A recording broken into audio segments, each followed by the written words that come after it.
Hello, welcome to my channel.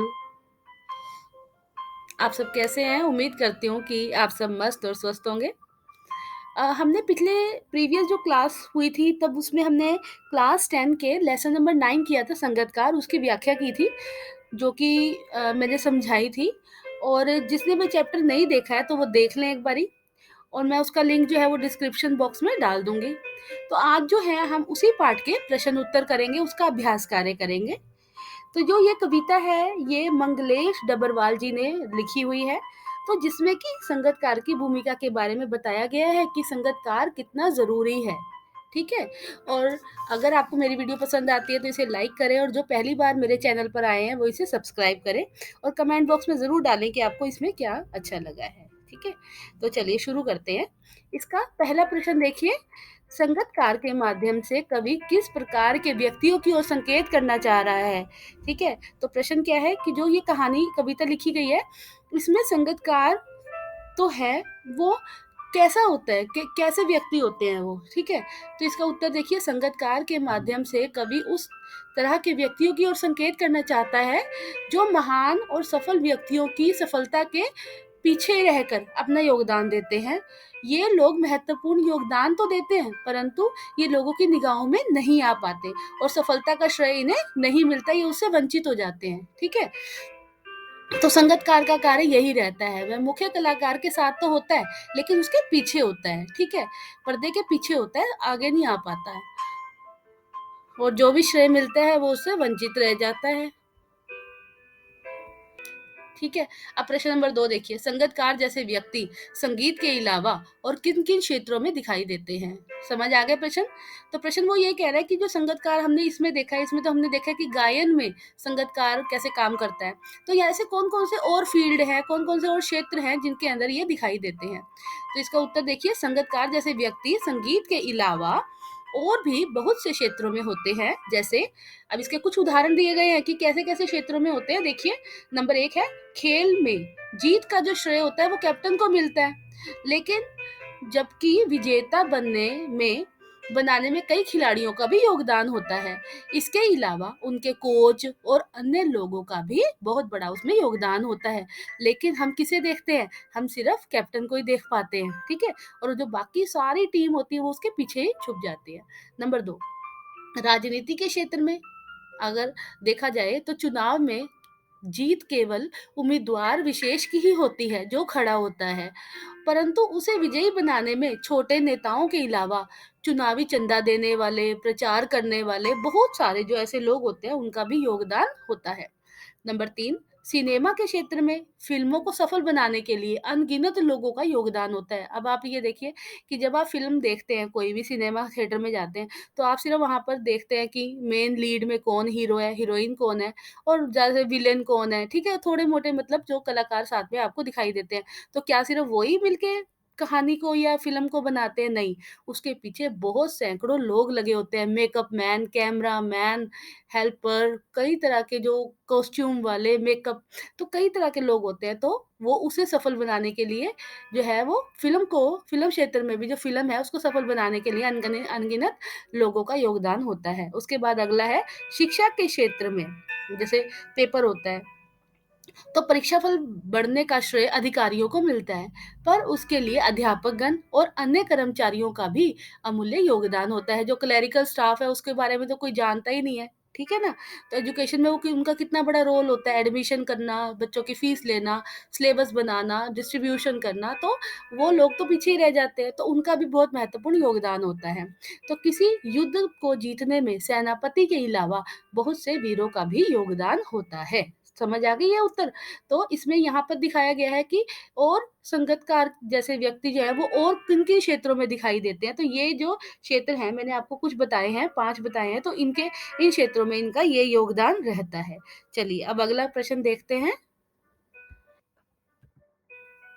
प्रश्न number 3, संगतकार किन-किन रूपों में मुख्य गायक-गायिकाओं की मदद करते हैं? ठीक है, प्रश्न समझ आ गया आपको कि जो संगतकार हैं वो किस किस रूप में जो है वो गायक और गायिका है, सिर्फ इसमें सिर्फ एक ही पूछा है, गायक और गायिका की मदद कैसे करते हैं।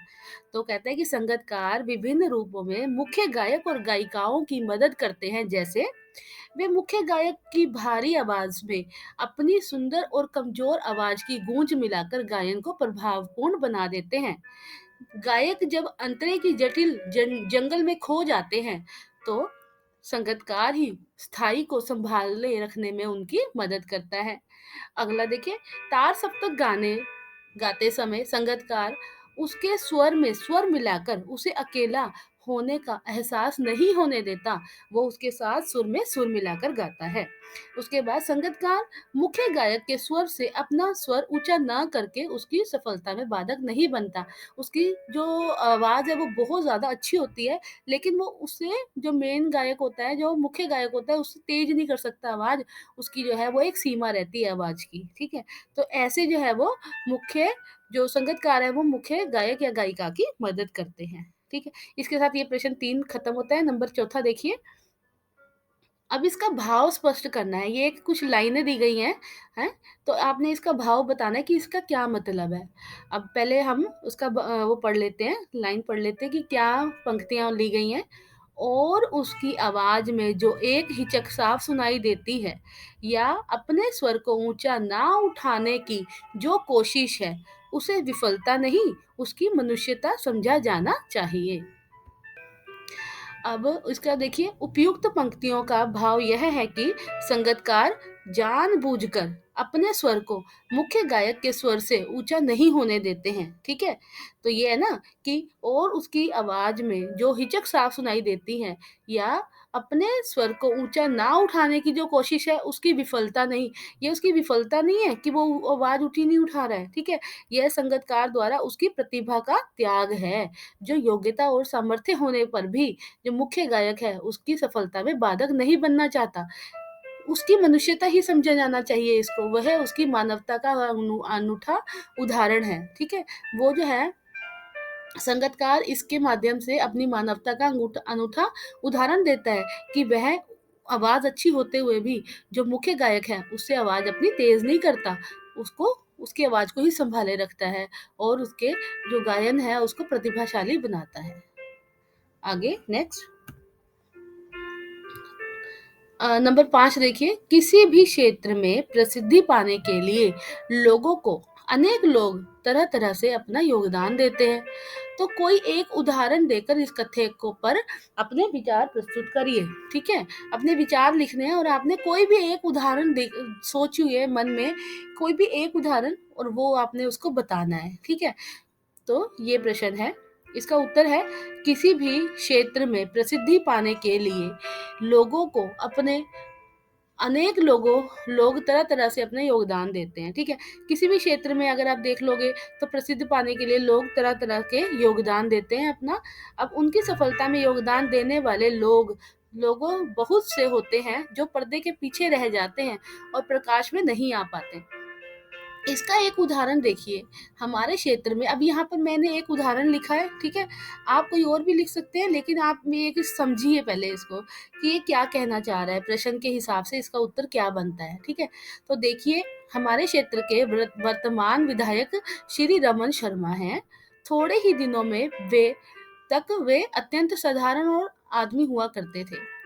उनके व्यवहार से प्रेरित होकर लोगों ने उन्हें चुनाव लड़ने के लिए प्रेरित कर दिया कि चलिए आप खड़े हो जाइए, आप चुनाव लड़िए, आप तो बहुत अच्छे नेचर के हैं, बहुत अच्छे स्वभाव के हैं। तो कुछ ने स्वेच्छा से तथा 20 लोगों की टीम ने अब उनके लिए चंदा एकत्र करना शुरू कर दिया अपने अपने आप ही। युवा वर्ग ने स्वेच्छा से प्रचार का कार्य अपने जिम्मे संभाल लिया। मुख्य बाजार के 2 बड़े दुकानदारों ने पोस्टर, होल्डिंग और बैनर का खर्चा उठाया।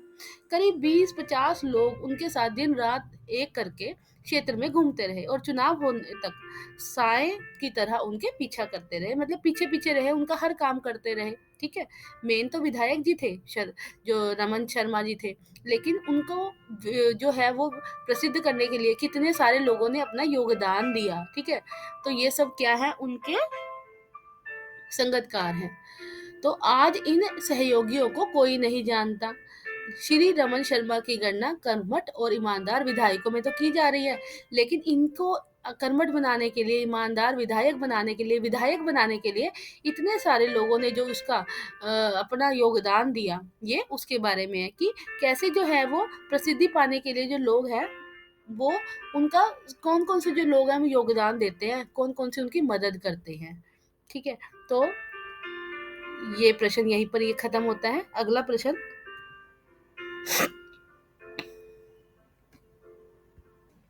कभी-कभी तार सप्तक की ऊंचाई पर पहुंचकर मुख्य गायक का स्वर बिखरता नजर आता है। उस संगतकार उसे बिखरने से बचा लेता है। इस कथन से आलोक में संगतकार की विशेष भूमिका को स्पष्ट करना है।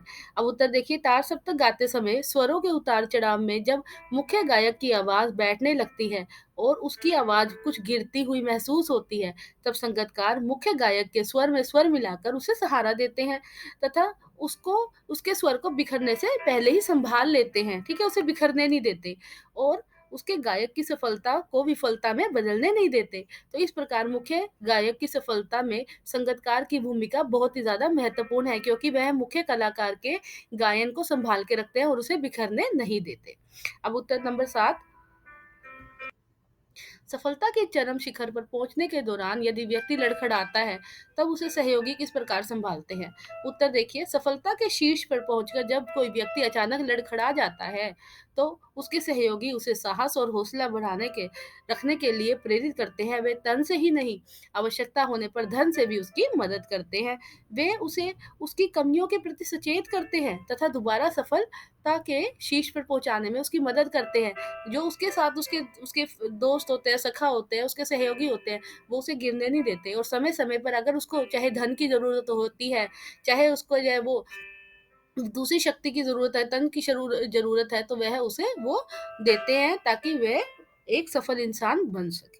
ठीक है? इसके साथ ही यहाँ पर जो है वो सभी प्रश्न उत्तर खत्म होते हैं, तो साथ ही हैं ये, ठीक है? और अगर आपको मेरी वीडियो पसंद आई है तो लाइक, सब्सक्राइब और शेयर करिए। Thank you for watching. अगली वीडियो तक के लिए बाय।